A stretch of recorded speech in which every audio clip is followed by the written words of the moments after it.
Podcasting from Astrolab Studios, this is Continuum Drag, a weekly podcast where we revisit sci-fi, fantasy, and just plain weird shows that have faded from the collective consciousness and didn't quite make the impact that they intended. This week, Space Above and Beyond, episodes 14 and 15. It was approximately 17 meters, equidistant tri-wing, span 10 to 15 meters.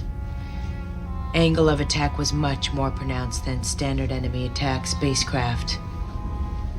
I did not detect any indication of the craft's position on my SA-43 LiDAR, and I believe that it is capable of broadcasting false information. The craft had a fuselage. It was bullet-shaped, and I didn't get a very good look. However, the nose had been marked. Writing. English. And a crude human skull. Could you discern its message? It read, "Abandon all hope."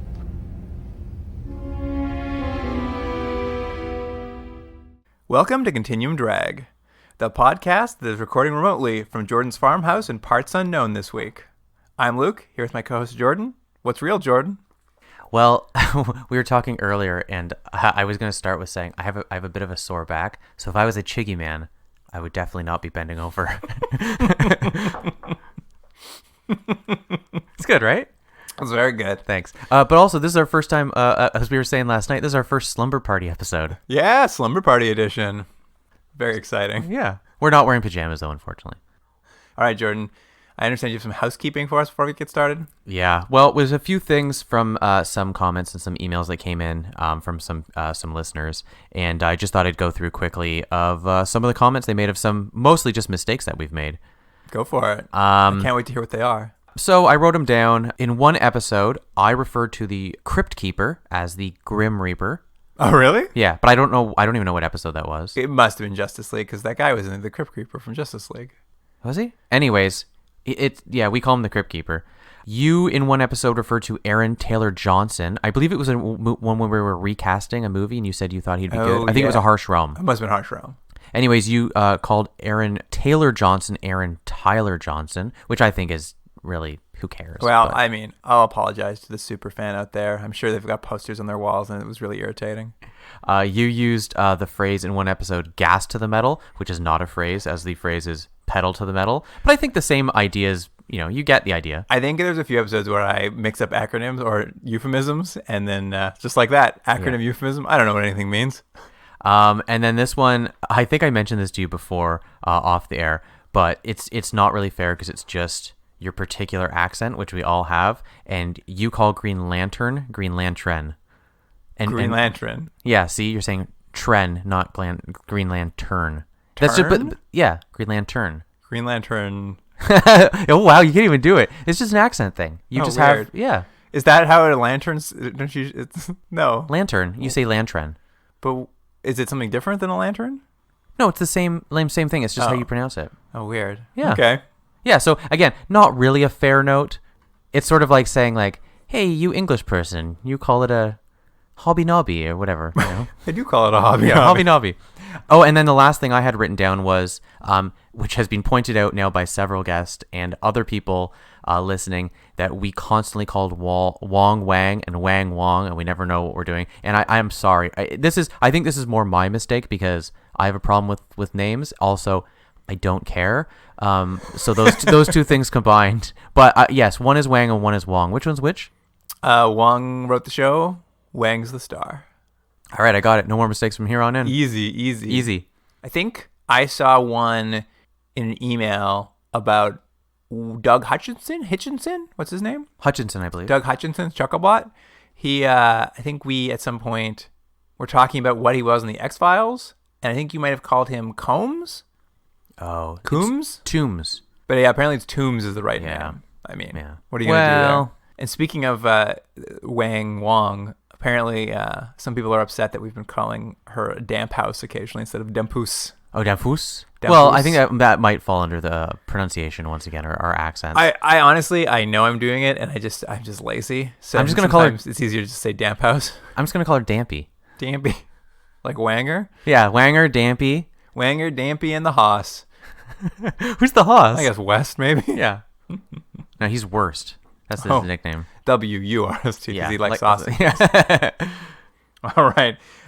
Great. So I think that takes care of all of our mistakes. We've never made any other ones. Those are all of them. And that's it. And we're never doing that again. We're never making another mistake again. All right, Jordan. What's next? Well, I have a little game that we've done before, and it's being adjusted slightly, just to keep it fresh, for the kids. Gotta keep it fresh for kids. And so this segment is you pick which each of these people, what their outcome is going to be. And I've changed the title to Reincarnate With, Kiss Gently on a Mission, or Send to Harsh Realm.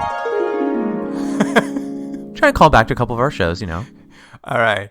I'm just thinking about what the regular game is so I can figure out how it works, but I got you. Reincarnate with. Yeah, you're going to be with that person forever. Spend the rest of your life. Kiss softly on a mission. Yeah. Just like Cardigan. Yeah. And what was the last one? Sending to Harsh Realm. Oh, yeah, Send to Harsh Realm. The worst fate, worse than death. That's what I thought. The worst thing ever would be having to spend more time in this boring world. So I'm going to go through. There's a couple rounds here. All right. And I've tried my best to kind of pick characters from all of the shows. So it's not just a space above and beyond. So it's a little bit of a it's a little fan service for people who are listening. It's a crossover, yeah. So here we go. You ready? Oh, I'm ready. All right. Round 1. Guest star. Okay? Okay. All right. Your choices are Elroy L, Sergeant Escalante, or the Neanderthal Man. Which are you doing? Oh, Reincarnate with Escalante. Okay. Kiss softly on a mission. The Neanderthal Man. Okay. That's weird. That's a weird choice. Harsh Realm with Elroy L or Chucklebot. Oh, you're sending Elroy to the Harsh Realm, huh? I'm sending Elroy to the Harsh Realm. He's too creepy to look at. I don't like it. I think I'd keep him with me. I'd reincarnate with him. Is that what you do? You'd reincarnate with him? Yeah. Kiss the Neanderthal still, though, right? Yeah, still kissing. Yeah, of course. Correct. Makes sense. Well, that was done. Perfect. Yeah. Round 2. Love interest. Pam, Sophie, Alice. All right. Pam was from Beyond Westworld. Sophie's from Harsh Realm. And Alice is from Riverworld. That's right. All right. Great. Oh, tough one. Oh, man. I know. All right. Let me just mention, I think the reason why you're having such trouble with this is they're all such poorly written characters that they're pretty interchangeable. I mean, if I'm being honest, I'd rather reincarnate and kiss with Pam in both situations and send the other two to Harsh Realm. But if I have to choose... You have to. Reincarnate with Sophie, kiss Pam, send Alice to not Riverworld, to Harsh Realm. Harsh Realm, yeah. Or Riverworld, I don't care, send her wherever. Well, that's pretty good. All right, let's move on. This round. What would you have done? I think I would reincarnate with Sophie. I'd kiss gently Alice, and I think I'd send Pam to Harsh Realm. Oof, Harsh Pam. Yeah. All right, a new round. Sidekicks. Sid, Pinocchio, Jerry Robinson. Jerry Robinson was the old guy, right, on Beyond Westworld? No, Questar. Questar. Oh, good thing you clarified for me. That really changes things. I even added his last name because I thought it would help, but Questar is so forgettable, apparently. Reincarnate with Sid. I knew you'd do it. I knew 100%. I was sure. You love Sid. Oh, kiss softly on a mission. Jerry Orbach, or whatever his name is. Jerry Robinson. And Pinocchio gets to go back to Harsh Realm where he came from. Yeah, all right. I agree. I think I agree with you on that. Nice. All right.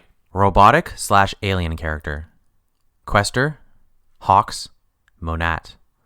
Oh, Monat. Mm-hmm. Ugh.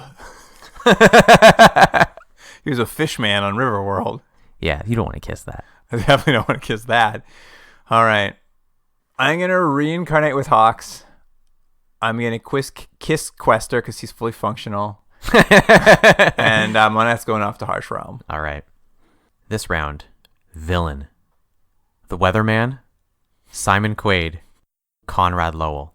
Which tech lord was he? I don't remember. I think he might be the one who. I just started going through the tech lords. I was like, Conrad, yeah. I think he might be the one who He's the one who made a copy of himself. I think that's right. The one yeah. I saw the play.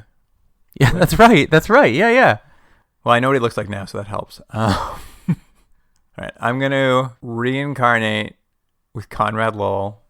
That's so weird. I don't know why that's weird to me. I'm going to kiss Simon Quaid, and I'm going to send the Weatherman to Harsh Realm. I think I would reincarnate with the Weatherman. I don't know why. It's just funny. He's just such a useless character, but I'm like, oh yeah, I think we should spend our life together. All right. The final round. The hero. And we've got our favorite, Jake Cardigan, Thomas Hobbs, Nathan West. Oof. Oof. Yeah, exactly. Oof. This is a no-win situation right here. Jake Cardigan, whatever the Harsh Realm guy's name is. Thomas Hobbs, and West. Hobbs, West, and Cardigan. I mean, here's the funny thing. I could have used some of the other shows. I could have thrown Riverworld guy. It doesn't really change anything, right? They're all the same basic non-character. Oh, man. Oh. What's his face from Beyond Westworld? Doesn't matter. I mean, I'm going to reincarnate with Cardigan. I think he's the only one I could stand. That's a weird choice. I guess I have to. I know. It's like it's a brutal choice. I guess I have to kiss West and send Pinocchio or Hobbs to Harsh Realm. Would you? No, I would definitely send West. The way he looks now? West? What do you mean? No, Hobbs. Oh, Hobbs. Oh. Well, we're not talking about the actual actor. We're talking about the character. Their life choices have very little to do with us. It's still hard. I guess I'll stick with West. I don't. It's those are like it would be like either way. I'd really have to close my eyes and hold my nose. and there we are. And that's how we play. What's this game now called? Reincarnate. Reincarnate with, kiss gently on a mission, or send to Harsh Realm. It was wonderful.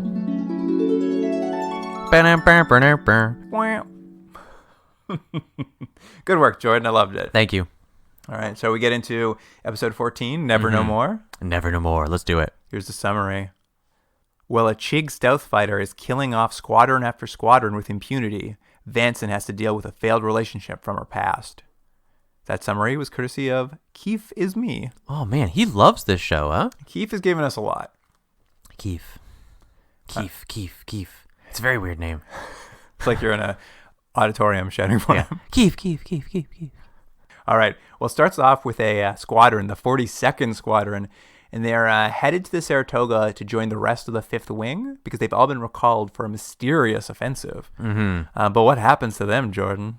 They're pretty much destroyed immediately by. I don't know if we find out right away, but I guess we can mention it. You can go ahead. There's a. It's sort of like a new Chig stealth vehicle, I suppose you would call it. Yeah. And what's the name of that? Well, they don't know the name of the ship, but they say, which is the big rumor this episode, that there's a new fighter out there, and they call him Chiggy Von Richthofen. Mm-hmm. Yep. Why that name? It's like the Red Baron from World War I. And you forgot about the most important part of the ship, Jordan. It has painted on it. It says, hold on, I wrote it. Where is it? Abandon all hope. It's got a little crude human skull painted on the front. It's real ominous. I had a question about that.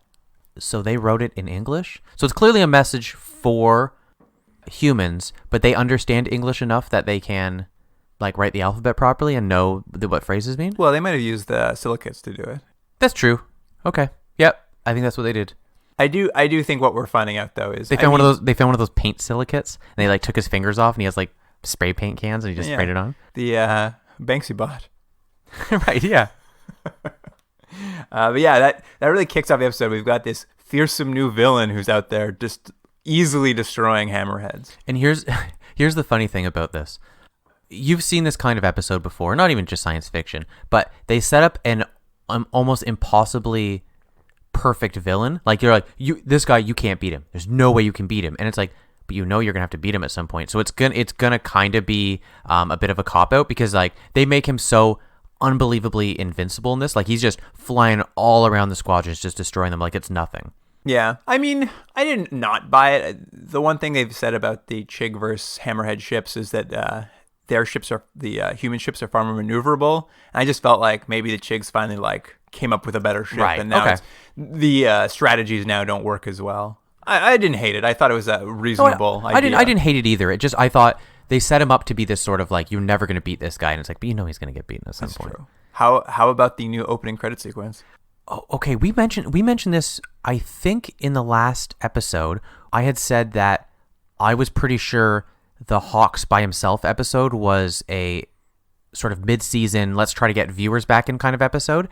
And then this episode had different opening credits. And I wasn't sure if the file we got just happened to be like an overseas file, like maybe from England or something, and they had different credits, or they actually tried changing the opening credits to be like, let's get new viewers and let's freshen things up a little bit. What do you think? No, I think that was a conscious choice to sort of bring in, because it is a new opening credits with a voiceover from a queen kind of laying out the concept of the series. Yeah, it seems like someone had the note, this is confusing. Can we have a bunch of narration that explains the show for viewers if they happen to tune in? Honestly, when you watch it, it's actually not bad. It's a good prototype for what serialized television would eventually kind of do, is either give you a brief recap in that, or, now I think what you get is a sort of every episode starts with a quick clip show kind of giving you the information you need to know to get to this point. And yeah. You can even see that in the Hawks episode. They kind of do that for Tanks. And in this one, they're kind of like trying it within the opening credits. You can see for a show that's really trying to be serialized, they're trying to figure out how do you bring a new viewer in, or how do you at least ease people in to remind them what happened like in previous weeks. And another thing I noticed about this, and maybe it's just me and maybe I'm just noticing it for the now, but didn't you feel like there was a lot more color in this episode and a lot more weird lights and things? I felt like there's been a slight adjustment in how the show looks too. It's sort of, because there's that, when they go to, we'll get to it, but there's like a pool hall sort of scene of stuff. Like there's a ton of weird lights and stuff, and they keep going back to this table that's an orange table that shoots light. I'm like, they've never had anything like that in the show before. It's been very muted tones. In this one, it was a lot more, not Blade Runner, but that kind of idea where there's a lot more kind of fluorescent lights and stuff around. I mean, yes, there's obviously a jump in production design. They've introduced like a new kind of bar area, like a 10 forward style hangout for the crew. And I in my opinion, desperately needed. No, it's great. They had a rec room before that didn't really work. I mean, this will come up throughout the episode, but the space battles are the best we've ever had. Oh, I agree. By a wide margin. You might have noticed that there's a lot more squadrons. There's a bigger cast that are happening. Yeah. Those squadrons, actually, you'll notice in some of these scenes, have various sort of European accents. There's a bunch of accents worked into it. Yeah. And I was reading about this. The show was originally booked for like a 13-episode season. And it ended up getting extended because they made a bunch of international sales. And I think what we're seeing is a hiatus happened at, the 10, 12, 13-episode mark. And they made a bunch of sales. The budgets all went up. They're like, let's get this together. All the hammerheads and everything, they seem to be more in miniature now, augmented with the CG. Yeah. Like everything looks significantly better than it's looked all season. I agree. I mean, it's a weird thing to watch a show, and as a viewer, normally you don't notice sort of small little changes, but this episode and the next episode, you're like, oh, weird, like things have changed. Like everything just looks a little different. I think you're right. It's just the production value is just being put up. Yeah. I mean, I think we may have seen, I think the miniature work might have gotten better, or they might have started doing more miniature work mid-season. But in this episode, you particularly see that clearly there's been a pause. They've built some new sets. They've put some more money into the production design. They put some more money into the battles. And the show looks amazing. Like, it actually looks amazing. Yeah, it's aged much better, because I think we were talking about it in the episode where Jane had come in as our guest, that the actual sort of in-camera practical effects always look pretty good, but the visual effects, like the special CGI effects, never really aged very well. But I think these episodes have a much better modern sheen to them than what we've seen previously. Absolutely. But yeah, that gets us started in this new bar set, which they're going to use constantly. There's some Patsy Cline playing on the jukebox. All the boys from the wild card are playing a game of poker with some crooked zigzag poker cards. Yeah, I love stuff like, it's funny. I was watching and Laura's like, oh, I hate in science fiction where they're having the weird drinks, like different sized beverages and stuff. I love that. I love that in the future you're drinking, Chig ale. You'd be drinking it in a weird Chig stein. It's in a flute now. Yeah, I love that. I think it's great, and it's like, it doesn't make sense, but it just adds that little bit of fun science fiction fun. I really enjoy that. It's a little thing. I know when they cut to a close up of the cards and they're all kind of zigzaggy. I'm like, pretty cool. I think this show I think it was a good note. Whoever made that note, I don't know if it's so much lightening things up, but I don't know, it just creates a nice world that we haven't seen a little bit of these, just expanding this world a little bit. I liked it. It's less dim and dark. It adds a little bit of fun. Yeah.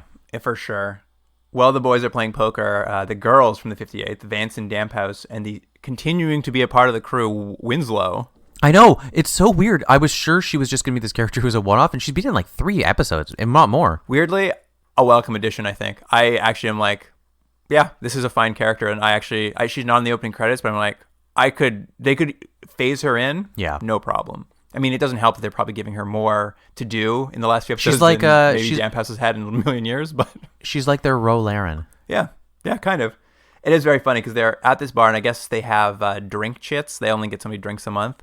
So they're sitting around, and we kind of get a little more of Winslow's personality because Damphouse is sucking on an olive because as she said, she's trying to get the last alcohol out of it. I loved it. And Winslow turns to her and says, as she's sucking on this olive, "You're working that olive like it bought you jewelry." It was so like, oh. She's horny AF, my friend. Yeah, it's true. I liked it. It was fun. And she's talking to Vanson, too, and Vanson's looking pretty dour and sullen, and Winslow's poking her and being like, "You got to get laid, yo. Get out there. Play the field." And I will say, it did have a bit of fresh air to have this character who is not so straight-laced, because all the characters are all kind of, like, I'm dour. What about you? I'm a different kind of dour. What about you? Well, I'm kind of sad. It's like, oh man, it was a little, a character who's actually saying something other than like, how are you today? My parents died. You're like, oh God, you know? Yeah, I mean, they've been a very chaste group, and it's kind of nice just to have someone who's just like, yeah, don't you guys want to like hook up with somebody? Like, you know, it just lightens the mood. Like, it makes it feel human. It's been a nice addition. While they're sort of chatting, a very handsome Marine walks in, a man named Oakes, who Vanson immediately gets up and goes and buys a drink at the bar because he's not normally on the Saratoga. What did the bartender say to him? I wrote it down somewhere. Oh yeah, he goes up there to get a drink, and the bartender's like, "No billet, no fillet." Oh, I didn't even hear that. I like that. No billet, no fillet. Yeah, but so Vanson buys him a drink, and we come to learn that they had a previous relationship years and years ago, and a very serious relationship. Yes, very much so. And it's been a while, though, because his new girlfriend or fiance was actually one of the women we saw die at the beginning of the episode when Chiggy Von Richthofen killed that squad. Mm-hmm. So he's pretty distraught. And originally, they don't really reveal that it's Vanson's ex. She kind of goes up there and starts like talking to him. I'm like, oh man, is Vanson going to try to like get it with his grieving guy? Yeah, I know. I thought the same thing. There was something weird. Like she was in a bad place, and she was just like, fine, I'll pick this guy because he's. But you, as you find out, no, they've had a previous relationship. Yeah. And I actually think the show did a pretty good job of revealing that slowly. I thought they did a pretty decent job. It was not bad. You know what? That kind of thing can feel a little like adding this weird semi-old romance to a show can be clunky, but they did a pretty good job, actually. Yeah. I would say it didn't bother me at all this episode. There's some other things that don't quite work, but I think you're right. Overall, it wasn't bad. And while they're talking too, some rando runs into the bar and joins the poker game that the other 58 they're playing, which I really like because he sat down with them and he's just like, he wants to gossip, but he sits down and he's like, "You boys seen any action?" And Wang turns to him and says, "We're the 58th." And he's like, whoa! Yeah. They're so famous. Yeah, they're like, "Oh, the 58th. Are you the guys that constantly lose members always when you're in rescuing other people?" They're like, "Yeah, that's us." How many times have you gotten lost now, you guys? Yeah. Oh, every time. But yeah, he's there basically to kind of drop some exposition that there's maybe a secret mission. They're going to attack the Chig homeworld. That's why all of the squads are being brought back to Saratoga. Mm-hmm. And he also, of course, mentions that there's a rumor of a super ace fighter pilot out there on the Chig side, this Chiggy Von Richthofen, and he's kind of there to kind of lead us into this concept there, or the wild cards, that there's something else out there in space. Right. Though McQueen's not too happy about it. I believe he says, "You sound like a bunch of old women at their quilting bee." Yeah, he's in rare form in these this episode and the next one. He was real grumpy. It's true. Meanwhile, while this is happening, Commodore Ross has got a couple no-name pilots. He's setting out on a secret mission to put a little spy satellite into orbit around a planet. Yeah, was that what they were doing? Yeah, I think that was the point. They were going to go do that, and sort of as they leave, Chiggy Von Richthofen gets the drop on them and like blows them out of the sky, just like nothing. And also, I thought it was a kind of cool looking ship. The Chiggy? Yeah. Yeah. It's kind of got, it's a little bit like what are the ships in Star Wars called? The bad guy ships, like Darth Vader flew. Like a TIE fighter? Yeah, it's a little bit like that, but instead of having like flat sides, they're kind of long, pointy. Yeah. That looked pretty good. Yeah, they're also kind of it's a little proto Cylon ship too, maybe. Oh yeah, that's probably better than what I said. But no, it's very good design and like works really well. But that basically brings us back to the ship for a huge like fifth wing briefing by Commodore Ross, and he's asking for one squadron to volunteer to go try to put this satellite in orbit since it failed one time. Though he's not telling them yet about Chiggy Von Richthofen. Here's the one thing I think. I don't know if I had a problem with it, but maybe I didn't quite understand. The whole episode, what's implied and told later is the military or whatever that organization is, pretty much knows that this thing exists, or they're pretty sure. Yeah, intelligence is aware of it. They're aware of it, but they don't want to tell people for some reason. And I didn't know if I quite understood why it was a secret, because holding it back didn't really help anyone. Like, you know what I mean? It's like, well, we know it's out there, but let's just not tell anyone, but send them out there. It's like, well, you would want to brief them, wouldn't you? I think what it was, in my reading into it, and I think this is kind of what they're trying to imply, is they're aware something's out there, but they literally have had no intelligence come back about it because no one survived. So they're aware something's out there, but they're afraid to like tell people, because all they can tell them is like there's some unstoppable force out there that we don't know anything about. Right. So I think the idea, I think it's a morale play than anything, but it does become a bit silly at some point because they really should say something. Right. But he asks for a volunteer squadron to go out and put up this satellite into orbit so they can spy on the Chigs. And Oakes and Vanson both jump out of their seats. They both want to send their squadrons off to die. So this episode is for more or less is a Vanson episode. Yep. She's the main person in this. Does it explain, or does it really hold up why she's so gung-ho? Like, because they as we go through it, we'll find there's a history, and we kind of learn more about their history together, and blah, blah, blah.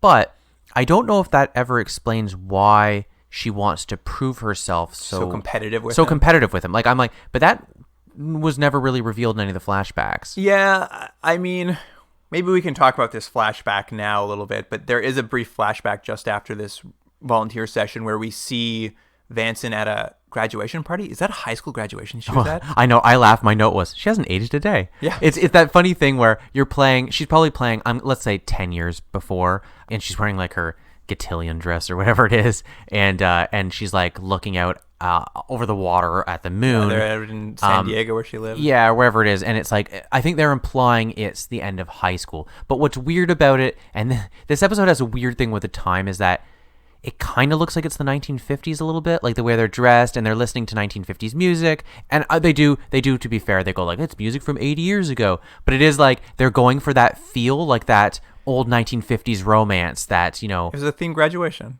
Yeah, okay, sure.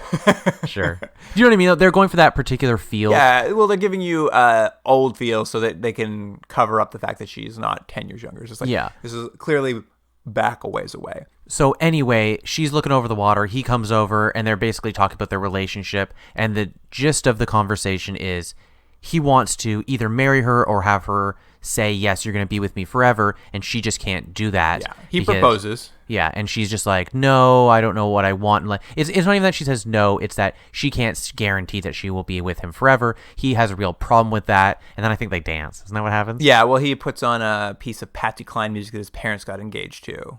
That's what he asks the DJ to play when he asks her to marry him. I always find that kind of creepy, isn't it? Like, 'cause this is how my parents did it. It's like, that's weird. Why would you do it the same way your parents did it?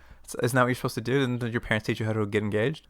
Okay. When you're a small child, they take you out back. Yeah. This is how you get engaged. Yeah. So she doesn't say no, but she doesn't say yes. And what we learn is they kind of drifted apart. So I think what you're seeing in this competition here between them is she's trying to prove, I think, that she made the right decision. Like, she's better off, or she's at least as good as he is. She did this because she needed to become something, and now she is something. Right. They both volunteer for the mission. And can I mention, do you know what the mission's called? No. It's called Operation Shadow Watch. Oh, I did know that, actually. Yeah. That is good mission name. Yeah, I like it too. There's a few good missions names in the next couple episodes. Yeah, so. I'd read that book, wouldn't you? Sure, you saw why that? not? Operation Shadow Watch? I'm like, all right, I want to know what this is. I think it's about like elves on a mission. Yeah, sure, I'd read that. After Shadow Watch. That's my elf. Pretty good? Yeah, it's a real golem elf. But yeah, they both volunteer for the mission. Commodore Ross chooses Oates' squad, I guess because they're more experienced. And it's kind of a weird thing here, but like I guess they're missing a member. Yeah, they say that, well, someone had died in one of the missions, so they're down a person. Down a person. Convenient. So then Vanson's like, I volunteer to be the missing person then. And they're like, okay, that's it. That works out. It's like, I'll volunteer for the mission. You don't get it. Oh, I'll be the missing person. Yeah. Yeah. She really just wanted to play on the team. Yeah, she just wants to be there. And so it works. She gets to be the She person. gets to be that thing. Oh, that's interesting. We kind of see it just in glances this episode, but Hawks is definitely jealous this whole episode. Yeah, really weird. I think they finally committed to be. They're like, okay, we're gonna make this a thing. One other note, which doesn't have anything to do with any of this, Luke, but there's a general in this, and he kind of comes in and out all the time. And he's kind of a bit of a I just called him guy. the brass. And what I wrote was, wouldn't it have been amazing if he was played by Philip Seymour Hoffman? Well, yes, that would have been amazing Wouldn't if it? he was played by Philip Seymour Hoffman. That'd be Yeah. unbelievable. Yeah. Anyway. I'd love that Yeah. when we recast it. Yeah, we recast it. Like, remember that one episode where that general came by? Definitely could be played by Philip Seymour Hoffman. We're gonna dig him up and put him in the show. Aw, too soon. So we jump ahead from this briefing to the actual prep for this launch of the Operation Shadow Watch. And as Vanson's getting ready to shoot out with the 58th squad, or the 35th Squadron, McQueen takes her aside and kind of lets her know that the brass has told him about this Chiggy Von Richthofen, and that they don't know much about him. And if she sees him out there, just to like abandon the mission and like retreat immediately because he's unstoppable and get back here and give us some information. And again, this is the weird thing that I don't know if it really holds together, because you have her going on the mission, but you're only telling her and not telling the rest of the squad. Like, how does that help at all as a strategy? Well, they swarmed to sequency. The brass was like, don't tell anyone. If you do, you're going to get in trouble. But he's a father to these people, so he couldn't let her go out without knowing. Right. Oh, yeah, you're right. So the 35th Squadron flies off on their mission in classic Mighty Ducks flying V formation. Right, yeah.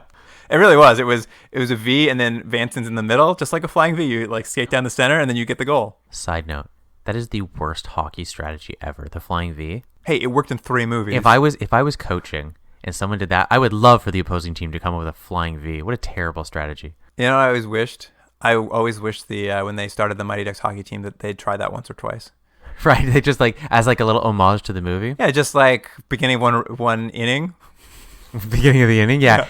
They usually try at the bottom of the 4th. Yeah, right? As they're flying off to this planet, Vanson's LiDAR starts like glitching out, which is like the only clue that we'll come to learn, the only clue that Chiggy Von Richthofen's close. It looks weird every time. What they're basically implying is that it has some sort of cloaking technology, I say we can use for lack of a better term. And so on their LiDAR screen, it just sort of like makes a wave. Like the computers know something's like an anomaly is out there, but can't read it. So can't pick it up. Yeah, and that's the sign that this ship is coming every time. So she sees that, and then just in a split second, Chiggy Von Richthofen appears and destroys 3 of 6 ships in the squadron, like instantaneously. Yeah. They're doing a good job at setting this up as this thing is a real foe. And the battles look really good, so it works too. Mm-hmm. Like you're like, oh, I can follow the action really easily, and it looks good. But Vanson basically immediately calls a retreat. Oakes has survived, and one other guy we never meet. I like that they never introduce us to the third guy who survived. I'm like, that guy's lucky though. Yeah. But they retreat back to the Saratoga.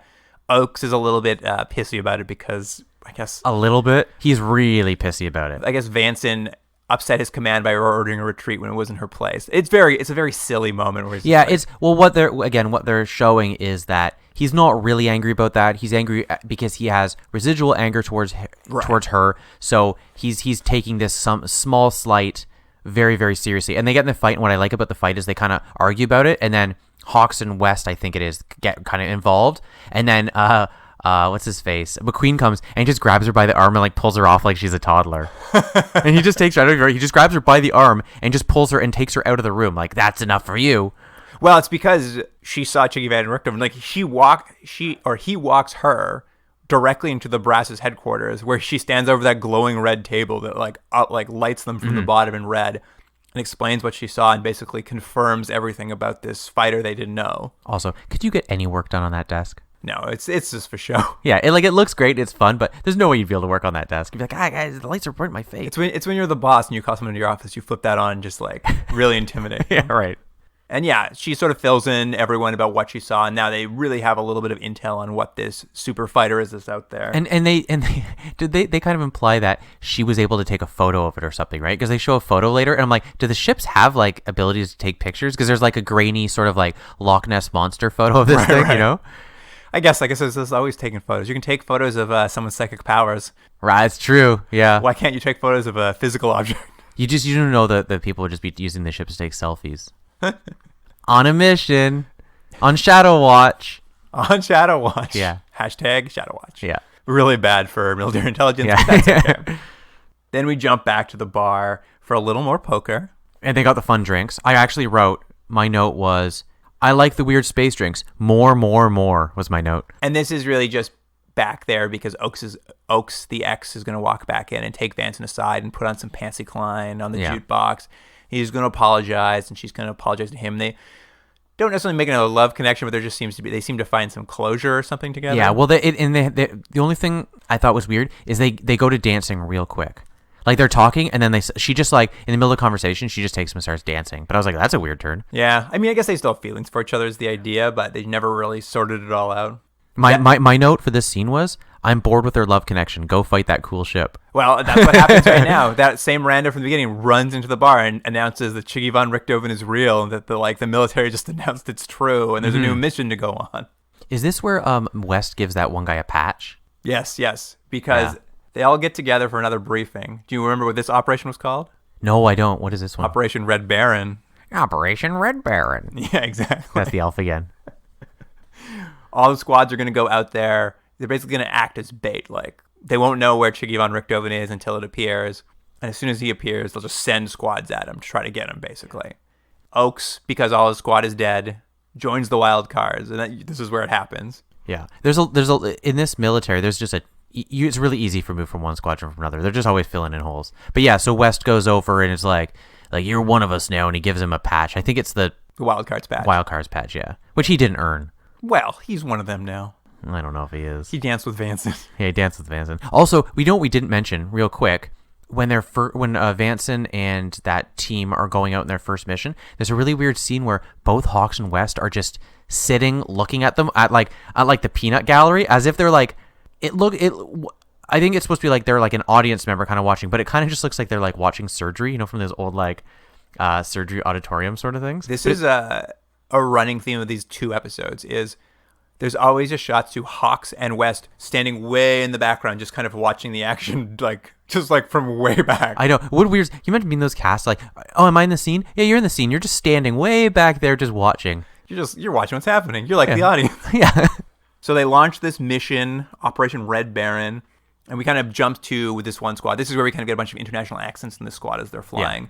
And they're immediately wiped out by Chiggy Von Richthofen, but this basically reveals his position. We jump back to the bridge, and it's great because there's some comms guys just Chiggy Von Richthofen's wiped out this squad. And Commodore Ross is like, who's the closest squad? And the comms guy looks over and he's like, it's the 58th. And Ross walks up to his mic and gives this real shit-eating grin. He says, abandon all hope, my ass. I know. I loved it. It was so cheesy. He reads those lines like a real 80s action movie and just gives this real shit-eating grin. It's a very nice little moment. Right. The 58th flies in. Vanson recognizes the interference on her LiDAR, so they kind of know he's out there and they're not going to get ambushed. And they kind of get into the best space battle they've had yet. I agree. Oaks gets damaged, but he's not out of the battle. He's kind of floating there. Chiggy Von Richthofen's too fast for them, they can't get him, and he locks on to Vanson and is kind of chasing her through the atmosphere of this planet. Mm-hmm. And as he's about to lock on to her, Oaks flies in and rams him with his entire ship, and the both of them fall down to the planet, and there's a big explosion. Yeah. He saves her life with his own. What a noble gentleman. Mm-hmm. Classic Oaks. Classic Oaks. By the way, in my notes, I keep referring to him as Oatcakes. Oatcakes? I don't know why. I think I just couldn't remember his name, so he was just Oatcakes every time. Remember Vanson's ex, Oatcakes? Oatcakes, yeah. We jump back to the bar, a new favorite set on the... yeah, it is my favorite set. On the Saratoga. And they're kind of sitting around waiting because they've sent rescue squads down to the planet Helios to see if they can find Oaks down there. And McQueen walks in and he's got news. Oaks is dead, but Chiggy Von Richthofen was nowhere to be found. He gives Vanson the little yellow envelope that was at the beginning of the episode, basically how the military tells you someone that you are close to has died. Yeah. I mean, she's like, I don't want to see it. But then they're like, yeah, Chiggy, still getting Chiggy with it. He's out there. Yep. That Chiggy man did not bend over. Much like you and your back. Yeah, I could definitely not bend over. You're a real Chiggy Von Richthofen. Yeah, we're the same. We operate in the shadows of darkness with sore backs. That's it for that episode. But it kind of leads us into the next episode because it's not officially a two-parter, But interestingly enough, we get back into Chiggy Von Richthofen very quickly. In the Yeah, second I episode. was kind of surprised. So I know we're going to get into it, but you're right. It's not a two-parter, but it takes place directly after. I thought we might get a few episodes span when they said they didn't find him. And I was fine with that. I'm like, oh, good, we can come back to this. I'm interested to find out more. But they get right back into it, which is fine. It was a good two-parter, actually, for me. So let's get into episode 15. Guy? What do you think? We're back on the block smoking and joking? Hear this loud and clear, Marine. I am not your guy. I'm not your Joe. I'm not your damn drinking buddy. And I sure as hell am not a mark in a singles bar. You hear this, CFB? I am not here to make friends! When this war ends, and you go back to raise money for charity, and you're eating dogs at Wrigley, and you go back to Mayberry, I'm still going to be out here, waiting for the next one. That's why I'm here. That's what I'm good for. All right, here's the summary for episode 15. The Angriest Angel. A new kind of unbeatable Chig fighter emerges, equipped with a new source of energy. It's the prototype of a deadly weapon that could change the course of the war. McQueen realizes he's the only pilot able to confront the new threat. That summary was courtesy of Row 70. Oh, thanks, Ro. Yeah. Right off the top, this episode has the most workout scenes we've ever seen. Yeah, it starts right away in a workout Yeah. scene. Like, it really is just McQueen in his workout, and there's like a whole voiceover happening where he's talking about how I don't give a damn about destiny. His character's solidified at this point. Like, he's someone who's clearly has like emotion stuff that he's pushed away because he's just focused on being the best military guy he can be. And he, for some reason, like in this monologue, he kind of talks about how he knows his life has been pushing to this moment, and this moment is it's him versus Chiggy Von Richthofen. Like, he just feels like this is a personal thing. Like, he needs to be the one who gets him. Yeah, there's a little unearned, but it's okay. Yes, I was gonna say there's shades of Moby Dick here, like slightly, but I think you're right. It's not entirely earned because I don't know. They never really explain why. Like, I mean, it didn't have to be so much like, oh, and it found out that Chiggy Von They could have built it a little like in the killed his last parents. Episode. Well, they could have even built a little in the last episode that he hasn't had a challenge in a long time, and something's been building in. Like, they could have seeded in the last episode. But you're right. That is what this is really about. He feels like he's been kind of handcuffed for a while, and this, for whatever reason, is a thing It's a reason he'd die. Yeah, the reason to die for. Yeah. So, anyways, he's training like a badass. Yeah, good dramatic music. It definitely falls to melodrama, but in a good way. Didn't this go back to the original opening though? I was gonna say, now we go back to the credits, and I think they're slightly tweaked. There's some new images in it, but it's the old credit. They get rid of. I don't know what happened. It was so weird. Yeah. So they tried it 1 week and decided they weren't sure they liked it, and maybe it got edited out of order. Maybe we'll see it again. That's what I was gonna say. What I think is it got edited out of order, and I'm thinking probably a few episodes later that will be back, that opening. I hope it does. It was a good opening. It was better than the one they have. Have we talked about? I think the opening credits are terrible. Yeah, they're I know, and terrible for a couple reasons. Most importantly, I don't actually think they do the show justice at all. They don't establish the tone of the show in any way, shape, or form that makes sense to what the show actually is. And it's a terrible song that's unfortunately will get stuck in your head, doesn't it? That's funny. We talked about this earlier. If you played it for me now, I'd have trouble picking it up. Like, it leaves no impact on me when I hear it. Oh, I don't like the song, and I find it just I can't get it out of my head after. I think I just don't recognize it because it doesn't make sense with the show I'm watching. It just feels wrong. Yeah, it's not good. Anyways, we're back into the episode. Now that we kind of know it's going to be a McQueen versus Chiggy Von Richthofen? Something like that. I don't know. Episode, we kind of get into it proper. An old Sewell from the Aerotech company's back, and he's with his suitcase. He's brought his mystery suitcase from the prison planet. I can't remember what we said when that last episode he was there, but I never thought we were going to see what was in the suitcase. But you actually see what's in the suitcase. Yeah. And again, they brought back something they only hinted at early on. This show has a remarkable ability for being consistent and for following through callbacks from previous episodes. Like a very, very good job. We actually talked about it too in that prison episode because there was that one scene where McQueen and Hawks look into the mining room and they seem shocked. but I didn't know what they were supposed to be shocked about. And we kind of just assumed it was just maybe some bad timing or some bad staging or something. But it turns out they're shocked because of what really was found was in that briefcase. And what was in the briefcase? It's an ore, isn't it? Ore of some sort, but it's a organic ore. Yeah, it's essentially a dilithium crystal is what they found, right? Yeah, it's essentially some sort of fuel that can self-replicate. So a small amount will last a long time, and you can use it to great effect. It's what Chiggy Von Richthofen's powered by, and it's why he's the only one of his kind. He's like a brand new design, and they're just testing it, trying to get the kinks out. And they're really getting the kinks out. It's really working. It's working great. Aerotech has been working with the stuff they took from the planet, and they've named it after Sewell. Oh yeah, what's it called? It's like Gruel Sewell or something weird like that. He's like, we named it something, and then he says it's called Sewell Fuel. Yeah, that's what it is. And I was like, named it after yourself. That's ridiculous. Yeah, Sewell Fuel. It's like it's like a nickname you give yourself because no one else calls that. He just walks around and be like, it's called Sewell Fuel, you guys. Sewell Fuel. He's trying to make it catch. That's my name. Yeah, he's like a kid in high school who's really looking for his thing. Yeah, he found it. Did I ever tell you? We will cut this, Luke. Did I ever tell you about the guy I went to high school with, and he just came up to me one day. We were just sitting there in class, and he's like, "Hey, so like, you know what my thing is now? I always drink Canada Dry."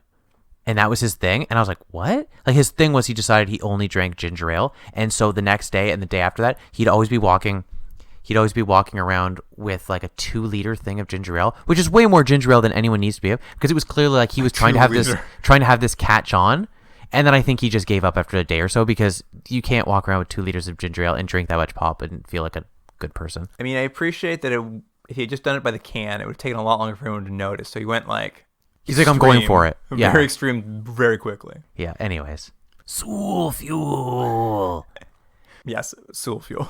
Yeah. But as he says, Sewell, R&D has been working with it, but there's just no time for them to build a new fighter plane. Like, they can't build a new Hammerhead that works on it in time to stop the Chigs from building a whole fleet of these Chiggy Von Richthofens. What I think was fine. Like, it's a convenient way out of just going, well, we have one too. They were just like, we can't do, like, it doesn't run like a normal ship. It's not a normal fuel. We have to entirely figure out the new engine sort of thing. And the Chigs have a small head start on us, so we can't. So what they've done, though, is they've used the bit they have to build a missile. And why the missile's useful is because it's self-generating. Here's what they say. It'll make a complex perpetual explosion. So it'll just keep exploding in space. Right. So they've built it, and basically they're going to use this one missile they've built to take out Chiggy Von Richthofen. Right. Which is a good premise for the episode. And I think this next scene back at the bar? Yes, back at the bar. And I know you're going to have the same note I do. They're playing foosball, and it's humans versus Chigs foosball, which is amazing. And also, who made that? Someone like, it's like being made on Earth. Like, it's like that classic like, it's propaganda thing. Like, oh, make a... Please send us that foosball table. Yeah, it's great. And I this is the kind of things I wish the show does more of, and I think it looks like they're going in that direction. Just fun little details that lighten things up a little bit. Like, yeah, sure, have a foosball table that's got humans versus Chigs. Yeah, it's a really fun idea. While some of the wild cards are playing this cool Chig foosball, we cut back, much like the last episode, to Vanson having a drink with Winslow. And Winslow's is still real horny. She's so horny. I love her. She's so horny. But she says she 6 months ago booked the zero gravity chamber, so hoping that in 6 months she would have found a guy she could take there for a little bone down. sorry, what was she hoping? For a little bone down, a fuck sesh. Okay, sorry, and one more time, what was it called? Bone down? That's the one. Or fuck sesh. Yeah, either one. But she hasn't found someone yet, and she's kind of complained to Vanson about it, because like, she has to go to the zero G chamber, and who's she gonna bring? Yeah, and then she looks over and she sees old Blue Eyes. McQueen is sitting at the bar, and she's like, I could take a ride on that. Yeah, she's like, that. He looks like he's been working out a lot and doing monologues while working out. Although she's a little worried about one thing. Oh, yeah, what does she write? She says, I know what it is, I don't think I wrote it down, but she says something like, the little navel on his neck might be awkward or something like that. It might just throw her off or something. Yeah, throw her off, and I was like, what were you going to do with her? Just his neck. She'd just be confused at which side of his body she's. Yeah, it was a weird line. And I was like, oh, that's gross. It was funny. It's to show she has some prejudices, but she's willing to overlook them to get into a nice bone down. Right. I'm glad that came back one more time. Bend over, Chiggy man. It's time for a bone down. Vanson is... Well, that took you a while. I had to run that through my brain a little bit. Vanson does not approve of this plan, but Winslow is not dissuaded. She like gets up and goes to the bar and like really like starts trying to pick up McQueen. Yeah, I liked it because Vanson. I don't know if she did this, but it was like, no, this is a bad idea. And she's like, now I think McQueen. Yeah, she's like, why not? He's a good looking man. Yeah. She goes up and she kind of like is like, you ever been to the zero G chamber here? Yeah, she's not subtle at all. Oh yeah, she's great. She's gonna get down to business no matter what it takes. But as she's sort of asking, of course the Wanger cock blocks her. Does he? He shouts over from the Oh, foosball that's table right. before he can answer. He's like, hey, McQueen, we need another player over here on Chig Foosball. To be fair though, what it looked like though was like walking up to a rattlesnake and trying to pet it. Like it wasn't going to go well for her either way. No, but when Wang kind of interrupts the conversation, McQueen, because he's like so dark and gritty this episode, he just explodes on them. Like he's tired of their like laissez-faire attitude and like they're just a bunch of tourists in the military. Yeah, it's sort of like there's a camaraderie that's been forming and they're like a group and they're familial and he doesn't want that. He wants to be separate. He doesn't want to be their friend. He's their boss and he's really, really explodes about it in a somewhat inappropriate way. But I think it's everything. It's that he's ramping himself up Yeah. inside for this to kill Chiggy, and like his team is being a little too casual, which he's been comfortable with before, but it's just, I think it's because he's in this dark place. Yeah. Although I do love this because he ends up exploding on them and he walks around and like kind of insults them or like kind of implies Yes. like when this war's over. He goes through each of them. He essentially like insults everyone in the room and then walks away. It's amazing. He walks up to Wang and says like, you'll just be eating some hot dog at, I don't know, Wrigley Field or Yeah. something. And he goes up to Damp House and she's just like, and he's like, you're Damp- going to be Damp raising House. charity for or you're going to be raising money for charity. I'm like, well, that's not an insult. She sounds like a nice person. Yeah. But And what does he say to West? easily the best one. I was laughing so sorry. He annihilates West. He walks up to West and he's like, and you'll go back to Maybury. Yeah, he killed him. And I'm just like laughing so like And West Andy and Griffith West just show burn. An Andy Griffith show burn, and it's true. He Yeah. is like a little weaselly pale white man from the Andy Griffith show, and he just like I went back and watched it again because I was Yeah. laughing so hard. like you actually at this point almost feel bad for the actor who played West because I'm sure he's a nice guy. I'm sure he's a good actor. But the character is such a annoying character. The milquetoast character. And like at this point, the writers know that. Everyone working on the show knows it because the other characters have multiple times now ripped into what a lame person he is. Like, and it's just now a thing. And also, I'm pretty sure he's not really the main character of the show. Like when it started the show, you can see that's where they were going, and he's not anymore. You could definitely see sort of post the Christmas break, McQueen and Hawks have started like sliding into that position. Even they're giving Vance in an episode. Damphoose is getting a slide. Like they really are now like McQueen really is strong. Let's definitely focus on him a bit more. Yeah. Like they can really tell who is clicking is in the writing room. I think that's a good way of saying it. But I have a feeling, not to get too far off topic, that we are going to come back with Sophie. What's his girlfriend's name? She's going to come back at some point. They'll close up that too. And I mean, I feel like the writers have gotten stronger in the last few episodes, so maybe they'll finally like address some of the problems with West or give him something to do. Yeah. That can be helpful. They've tried a couple times and almost succeeded once, I think. Maybe he should get a superpower that never comes back too, like Damphoose.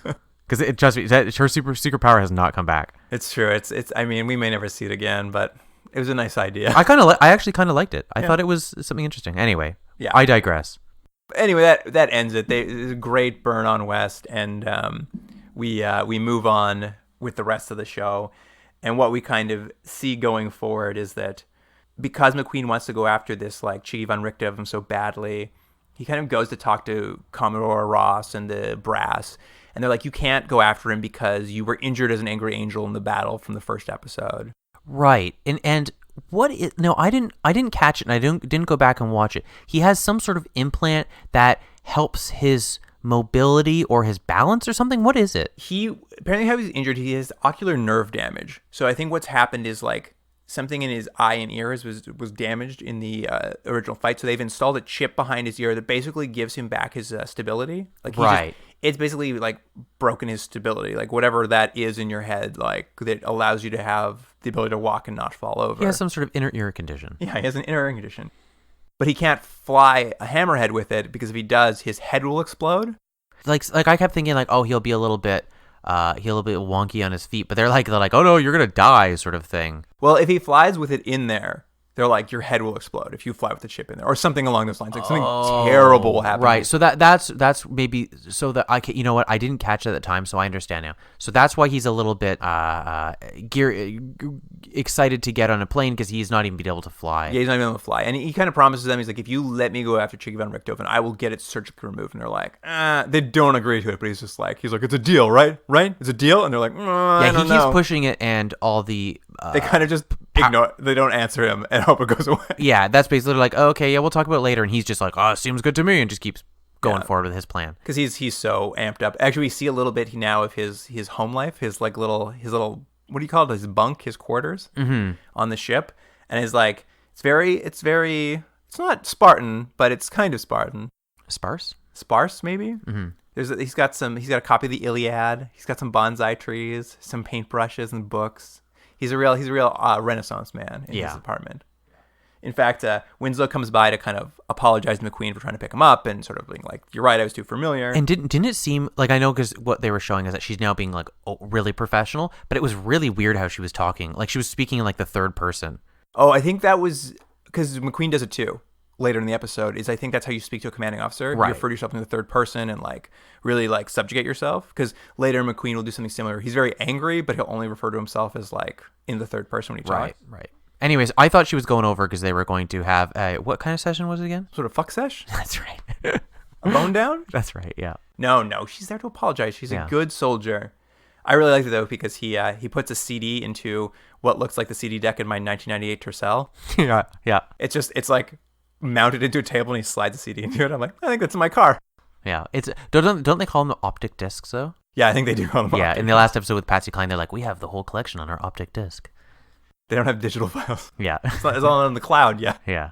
But essentially, what we learn in this scene is that McQueen was married once before. Yeah, he had a great relationship with this woman. She wasn't a tank, and I think they wanted to start a family, and I think they were in Texas maybe.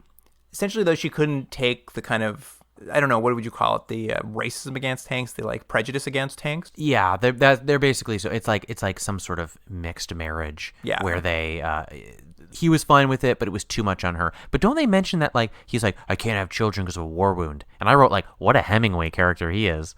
That's true. I guess they're right. In addition to the inner ear thing, he got a real dick punch in space. Well, he has a little chip right behind his right testicle that if you take it out, if he tries to use his testicle, it explodes. Yeah, that's a bad. When you're flying a mission, that's the worst. Oh man, last thing you want to have. Yeah. Real distracting. Yeah. Oh my God, that's all over my pants. McQueen to station, ready to go. Launch time. Pop. It's a very tiny pop. Yeah. Pop. Yeah. The sound of testicle exploding. I really enjoy when this podcast just gets off the rails like this. I really enjoy it. Real blue this episode. Yeah, this one is blue. Meanwhile, kind of this whole McQueen angst story is playing out. A fire breaks out in the Sul Fuel missile laboratory where they're putting it together. Sul Fuel. They manage to get the fire out, though. Am I mistaken or am I correct? Does Sul die in that fire? Oh, I don't know. It seems like I think he does. Yeah, because what happens is they're working on the missile, and they're in kind of a closed room. It's got glass around it, like a very sealed. Exactly. Yeah, you can see that you can't have any outside elements in there. It's a clean room. And something happens, and it like everything just goes on fire, and they're all screaming out the window. I think you're right. I think Sul Fuel dies. Yeah, because I remember him being in there talking about. He seemed to be like still doing this thing where he's like, "This is a Sul Fuel missile. Get it?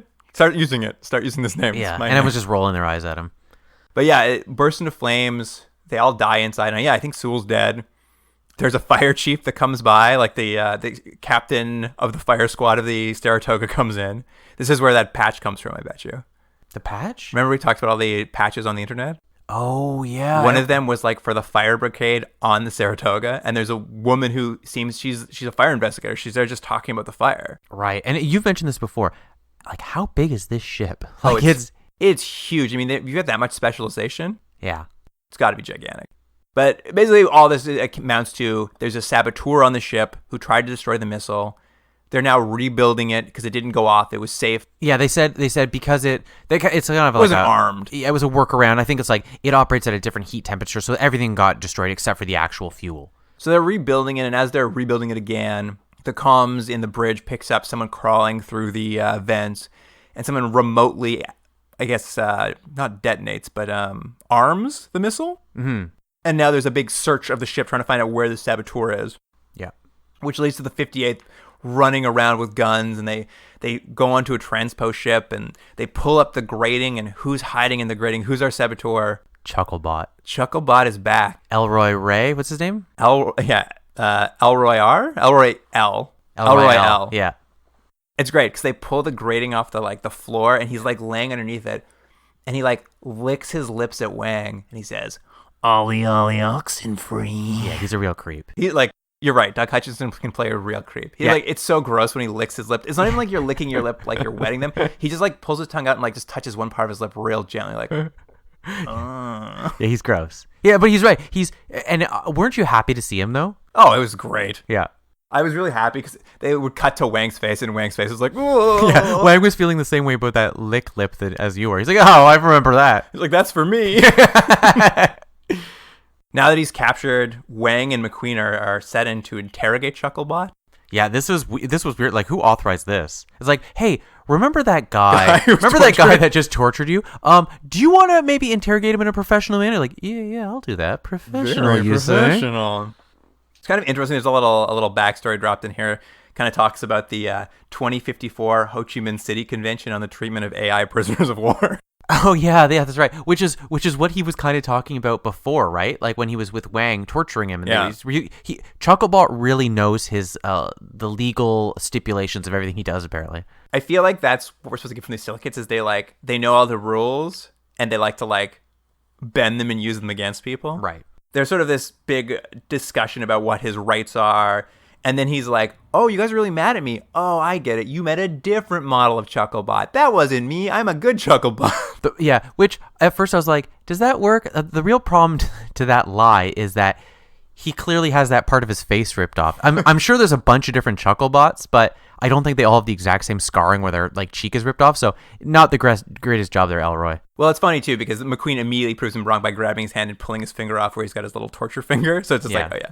And then it's really funny because McQueen starts pushing the torture finger toward Chucklebot. And he's just like, "That's not designed to hurt me. Why would it be?" And then he touches him and it hurts him immediately. I'm like, why is it designed to hurt you? That's a bad design, Chucklebot. Yeah. Well, he tries to fake out McQueen. He's like, "Don't even bother." And it's like, "Oh, nothing hurts me." And it's like, "Oh," but that torture finger apparently hurts everyone. Yeah. And now he kind of gives up the goods now, and he kind of tells them that he was sent by the Chigs to destroy the Sul Fuel missile. He says that the Chigs are even aware of Operation Roundhammer, which is the invasion of the Chig homeworld. Yeah, and this is something we haven't talked about that much, and maybe it should be done in another episode where we have a little more time because I know we're already into episode 2 here, but we've slowly learned more and more about the Chigs as this show has gone on, and from little hints of like, the episode of the Hawks where there was one that they traded stuff, and there was a bit of a camaraderie there, or feeling of empathy at least. And there was also the Christmas episode where they let them go. You clearly know that they're not unthinking creatures, and not only that, they're literally negotiating deals with the silicates, and they have spies in some way, whether the silicates or not. So it's a weird thing where we know bits and pieces of the enemy, but not a lot. But they keep developing it slowly. Well, even in this, when they're talking about how the Chigs know kind of all their plans already, Chucklebot says the Chigs have been watching mankind for a long, long time. It's like shades of War of the Worlds or something. Yeah. Like, we don't, like, it sounds like maybe this has been going on for much longer than we even realized. So it's very curious. They're definitely seeding something else. Yeah. Effectively, too. I'm like, ooh, what do they know? Now that this information's out, it's not enough for McQueen. He wants to know where Chiggy Von Richthofen's like stationed. Oh, and we should say that McQueen basically kills Elroy in this. Well, he sends Wang out of the room now. He's like, "Wang, leave the room." And Wang, to his credit, is like, the regulation says there should be 2 of us in here so you don't torture him to death. Yeah, you would think Wang would be the one, but he's like the problem, but he's the voice of reason. Yeah, he's been through it. He knows. There are 5 lights, or there are 4 lights. Yeah, great episode. But yeah, McQueen takes out a knife and starts stabbing him in the chest and pulling bits out of his chest until like Chucklebot reveals the planet that Chiggy Von Richthofen's on. I was kind of disappointed. I like the idea of that, but I didn't think it was shot in a way that I really wanted to see like them open up his stomach and pulling stuff out. It could have been done in a more like 24 torture kind of way. Like they could have done a little more. But he reveals like he's on the fourth planet of the Achilles system, and this is basically all McQueen knows, and it's basically showing us how unhinged McQueen has become. He's got to get his white whale. Yeah. So from this interrogation, he goes and gets his chip removed from his head, which looks like a little guitar pick. Oh yeah, it kind of does, doesn't it? Yeah. And he has no balance anymore. He's like stumbling around like an elderly drunk. It's kind of funny because he's supposed to take it out. I'm like, oh yeah, you shouldn't be flying. Like, this is a terrible idea. Yeah, he tries to do his workout and it's a total disaster. This is where he's trying to do his workout and you see West and Hawks like standing in the shadows watching him as he falls over. Yeah, and it's also, they're just such creeps. The last couple of episodes, they're always just off just watching people. Like together too. Yeah. And Commodore Ross calls the mission briefing for the Sul Fuel mission to like kill Chiggy Von Richthofen. My favorite part of that was they're like, the 58th is going to the fourth planet, codenamed Gooch. Is that what it was? Yeah, I'm like, that's the codename for that planet, Gooch? All right. Never comes up again. I'm like, why did you need to give it that name? It was probably old Sewell then. Again, he was naming things. It was named after one of the grips. Yeah. Hey, Gooch. Exactly. But essentially what we learn is they're definitely not sending McQueen because he's a stumbling mess. Yeah. And there's some other dude, did I write his name down? Yeah. Schrader's going to get the job of like flying with the missile to destroy Chiggy Von Richthofen. He's like the Elseworld version of McQueen. They're just like another guy who's like the same age, kind of looks a little bit like him. Apparently same qualities and he's credentials. McQueen's stand-in for sure. Yeah. And just like, yeah, this guy is going to go instead of McQueen. You're like, this guy who looks kind of like him? Yeah, he's just the stand-in. They just used him in another set. Right. But yeah, and then McQueen throws a big wobbly fit. Yeah, and I wrote, this is embarrassing in front of everyone because he basically, this guy's chosen, and then they have one of their I guess briefings, and McQueen kind of comes in and like makes a scene, like he's like, what about me? And they're like he's like, Commodore Ross is like, McQueen, like, we already told you you're not going to be on there. He's like, but what if I do this? And they're like, no, you can't. And it's like in front of everyone. I was like, oh, this is so embarrassing. Well, it's falling over everywhere, and then even his own squad just like, sir, yeah, you don't. It doesn't look good. Sit this one out. Like, you wouldn't want us to die out there, would you? Because you're so wobbly. Yeah, and he's like, I can do it, and he's flopping all over the place. I know. They launch the mission, and this is the first time I've ever gotten all of their call signs. Oh yeah, what are they? Do you want to try to? Do you want to see if you know any of them? I'm not going to be able to know them. Well, we know Vanson and Hawks from an earlier episode. Yeah, what are they? It's Sissy and the Square. I don't know what they are. Well, they're wild cards. Oh yeah, they're cards, right? Oh yeah, McQueen is like Lady Queen or something. What is it? Well, I don't know what McQueen is. Because he's command. He doesn't get a one. No, he did have one. It was but it was like remember, it was not a card. Oh right, it was Queen. It was like Queen Base or something. Yeah. Anyways, sorry. Go ahead. Vanson is the Queen of Diamonds. Right. Hawks was the Jack of Spades. Okay. What do you think West would be then? What kind of card? Well, I don't know. It's got to be two of clubs. It's a face card. Oh, it's a face card. He's not Joker, is he? He's the King of Hearts. Oh, he's the king and she's the queen. Barf. Winslow, she gets one. Oh yeah, Winslow. Are they all face cards? They're all face cards. Oh well, I bet she's a Jack of diamonds. Queen of Spades. Oh, I guess they're just gender related. Although that's gonna throw you off on Damp House though. Dampus? Jack of Spades again. Ace of Hearts. And Wang? Wanger? Oh, I haven't got one of these. He's the Queen of Hearts. No, Queen of Diamonds. He's the Joker. Oh, he's the classic. Yeah, I should have got that. I finally got to see them all though. They're all in their helmets. I'm like, oh, finally. Do you think they had a squad and then they were like, we need to name it something, and they were just like, cards have about the same number, or do you think they had the cards like they just put? No, they're playing those squiggly poker cards, right, and they're like, right. This could be us. Right. It's cool. Although Wayne's not that much of a Joker. I don't know how he ended up with that one. He definitely wasn't in that one episode where he was poo-pooing everything. Anyway, that's the squad names. They're on this big squad mission. We get to see their helmets for the first time. That's the only reason to bring it up. But they're flying out in the classic flying V formation with old Schrader in the back with the Sul Fuel missile. And they get, arguably 30 seconds into this mission. Yeah. And Chiggy Von Richthofen destroys the Sul Fuel missile and Schrader immediately. Like it's over. But unfortunately, Winslow's ship also gets damaged. She has to eject. And as she's floating away, Chiggy Von Richthofen comes around and kills Winslow. It was actually a very good sequence of she's damaged, she ejects, and you're like, oh, she's going to be okay, they're going to rescue her. It's like, no, now she's just essentially floating in space, and he's just like, done. Yeah, he just takes her out. Obviously, she never reached the first front end credits, so we knew she wasn't a permanent member, but like, good work actually deciding to like build her for 4 episodes, so we at least care a little bit about her when she died. So she never got to get to the anti-gravity chamber and get what her. a way to go. She never used that anti-gravity thing. So do you think that reservation, like if you go to book the room now, they're like, oh, sorry, it's already booked. This is booked. It's booked, and they're like, no, but she's dead. They're like, sorry, I can't help you. It's booked out. I don't know what to say. Yeah, it's in the system. I've been dealing with a million people like that this week. But yeah, rip Winslow, rip. Yeah. Back on the Saratoga, they've kind of retreated back, and they're preparing a funeral for Winslow. But McQueen has basically gone like off the edge. He's gone dark. They've implied that he is a little regretful that he didn't have sort of like he didn't treat her better. Yeah, whether he didn't have the fling he should have just had, or he was a little too, He could have treated her better. She was just trying to be a human. Yeah. She was just trying to like live her life, and now she's dead, and he like spent the last little bit yelling at her. Yeah, so he feels bad, and that's enough to go, you know what, screw it, I'm getting on this ship, wobbly or not. He like puts on his old Angry Angels gear, hat and leather jacket and all of it. Here's how dumb I am. I didn't even remember that was the Angry Angels outfit. I just was like, I was like, oh, he's really getting his black camouflage here. I forgot that it was the Angry Angels outfit. Yeah, it's their classic look. So he had that beret. He still had that beret ready to go in his... He was ready to go. And he's going to get revenge. He's after Chiggy Von Richthofen because now it's personal. And he's already had his real Batman training. He's in peak physical condition, except for the wobbliness. Wobbliness? Yeah. So as he's marching off to the hangar to steal a hammerhead or take a hammerhead, I don't know how it works.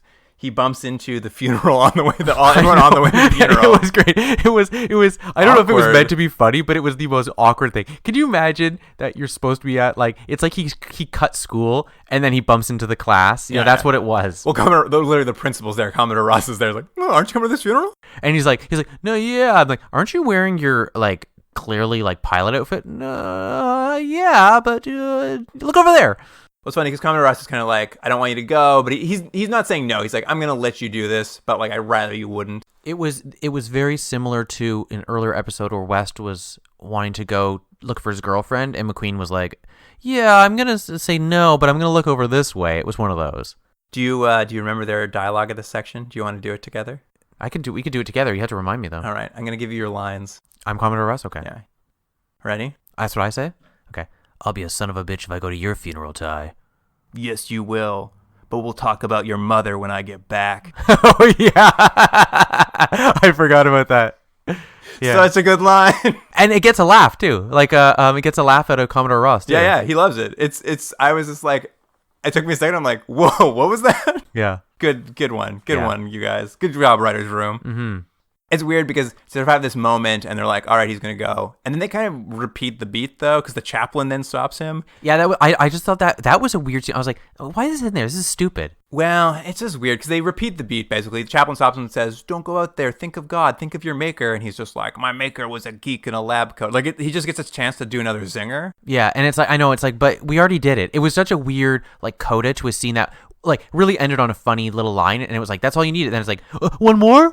No, it's like, oh, we got a little greedy. Yeah, exactly. But yeah, and now he wobbles off like a drunk at last call to get into his hammerhead.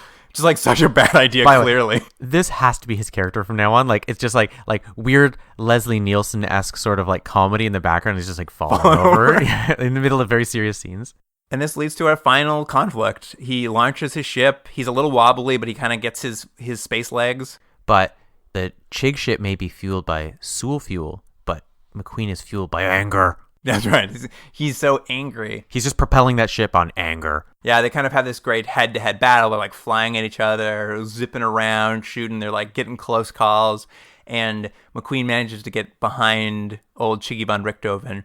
And using just regular old normal ammo, which apparently was unusable against him, he managed to hit a weak spot in his back and destroy Chiggy Von Richthofen because McQueen's just that good. Yeah. And that's what I mean. It was a little bit like you want to support and go, yes, like he was angry enough to go win. But it's like they did set up that this thing was so difficult to fight that it's a little bit like, okay, sure. I mean, it has to finish his little story arc, but okay, sure, you know. I mean, what they might have been able to do is really, if they had also built it like McQueen had been some sort of super ace or something, like that he'd been really good before he was injured. If that had been seeded a little bit, that might have made it land a bit more. Which is funny because, again, it's a real strength of the show is how they seed these ideas, and they didn't do on this, which was odd. They just miss it occasionally when a story beat that they could have just used a little bit of seeding, and sometimes they're great at it, and sometimes they just like were like, oh, they probably were like, we should have done this a little earlier, right? But they needed to get to the place. But it's a great space battle. No, it is good, so good, like a very intense, very fun. It's kind of cross-cutting with her funeral. So he's out there, and they're talking about, and they're like doing what do you call it, like a 40-gun salute? Yeah, it's sort of like, I know this is a little thing. Luke's never seen The Godfather, but it's sort of like there's a great sequence in The Godfather, which is Michael, the main character in The Godfather, is at the christening of his nephew, I think it is, and he's giving these very religious, like, yes, I wouldn't sin, and I will look towards God and stuff, and at the same time he sent his men out, and it's intercut with his men just killing everyone, and you realize the juxtaposition and the dishonesty and the duality of his character, and they do the same sort of thing here, which is not for the character, but yeah, there's this solemn occasion happening at the same time he's just kicking ass out there. But the most important thing is that Luke has never seen The Godfather. I've never seen The Godfather. It's another day. It's another problem for another day. It's on your bucket list. No, it's not. I'd be fine if I died of that scene. Yeah. All right. McQueen wins the day. He comes back, pours himself a big glass of scotch. Well, he pours himself, by the way, a excessively large glass of scotch. Like, I know what they're trying to do is like he's really earned it, and he's a tough guy. And it actually is a good scene because he's mentioned before that like. I don't know if they mentioned it before or this scene, but he's like, I'm just going to pretend that this is like the blood of the Chiggy that I'm drinking and stuff. But he pours himself an unrealistically large thing of scotch. Like only a raging alcoholic would drink like a teacup full of scotch. Like that's a lot to drink. And then not only that, he drinks it, then he has the bottle with him and he keeps filling it up. It's like, holy moly. He's a man's man. I guess. It can't be. He's already wobbly. What does he care? I don't know how many little chits he's spent on that bottle. He's gonna fall over anyway. I know. Well, that's not helping.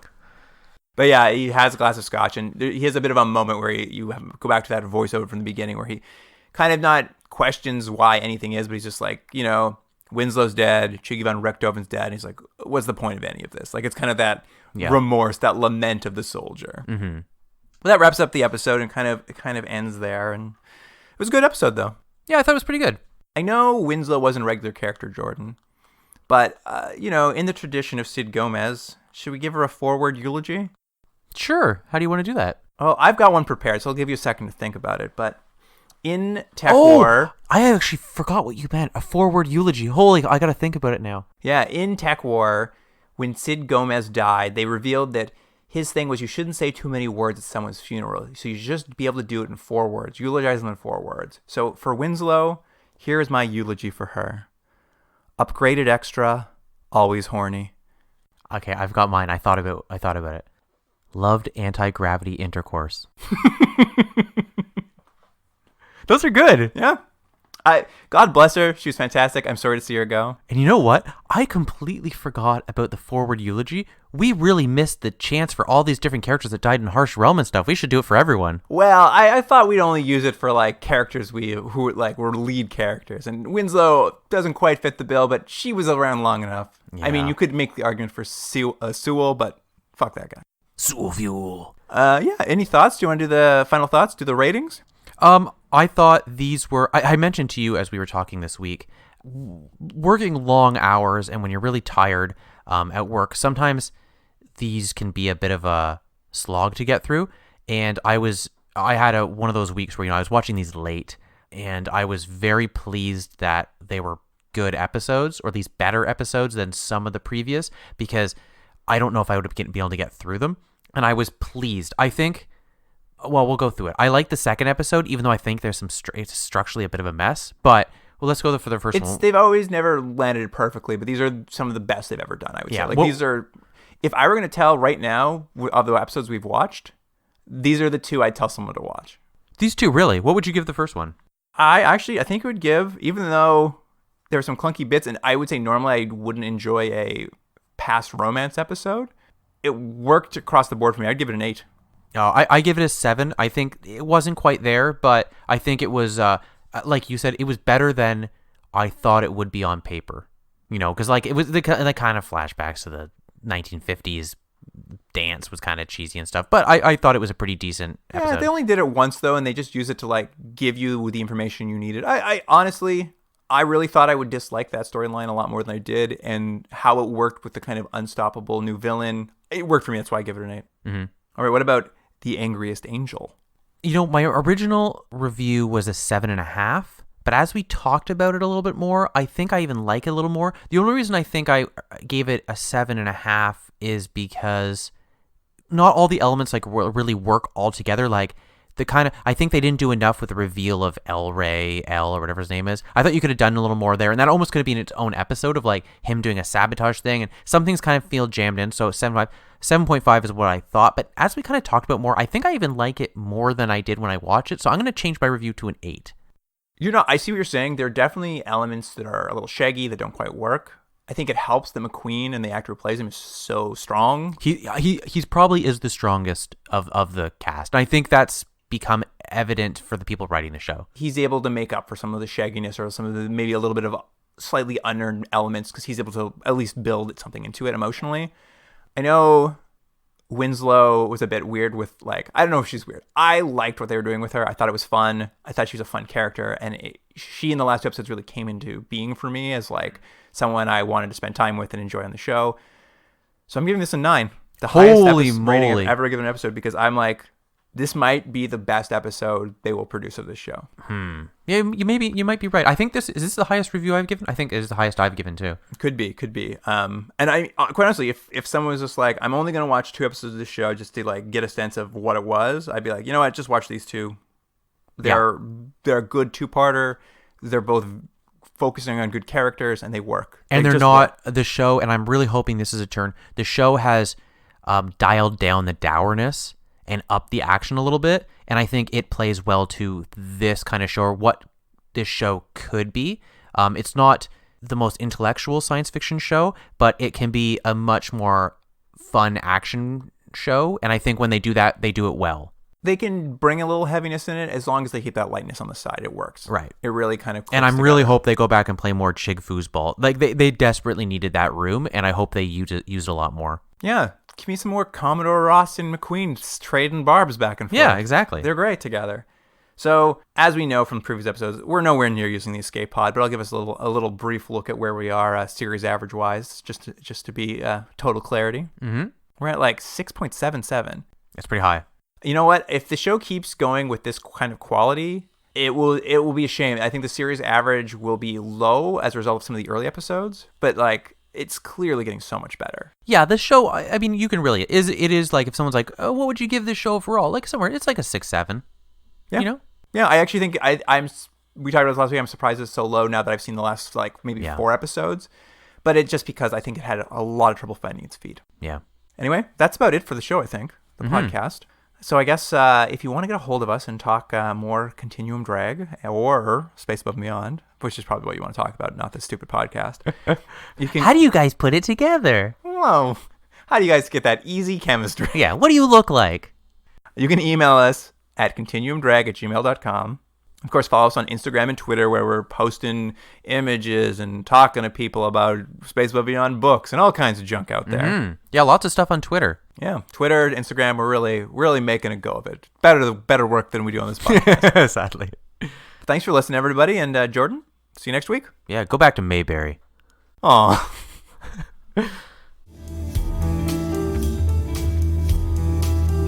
Continuum Drag is recorded at Astrolab Studios in Toronto, Ontario. Theme music by James Ruxedler. Produced by Jordan Delick and Luke Black. Special thanks to Adam Wheatner, Jeff Hanley, and Dwayne Wright.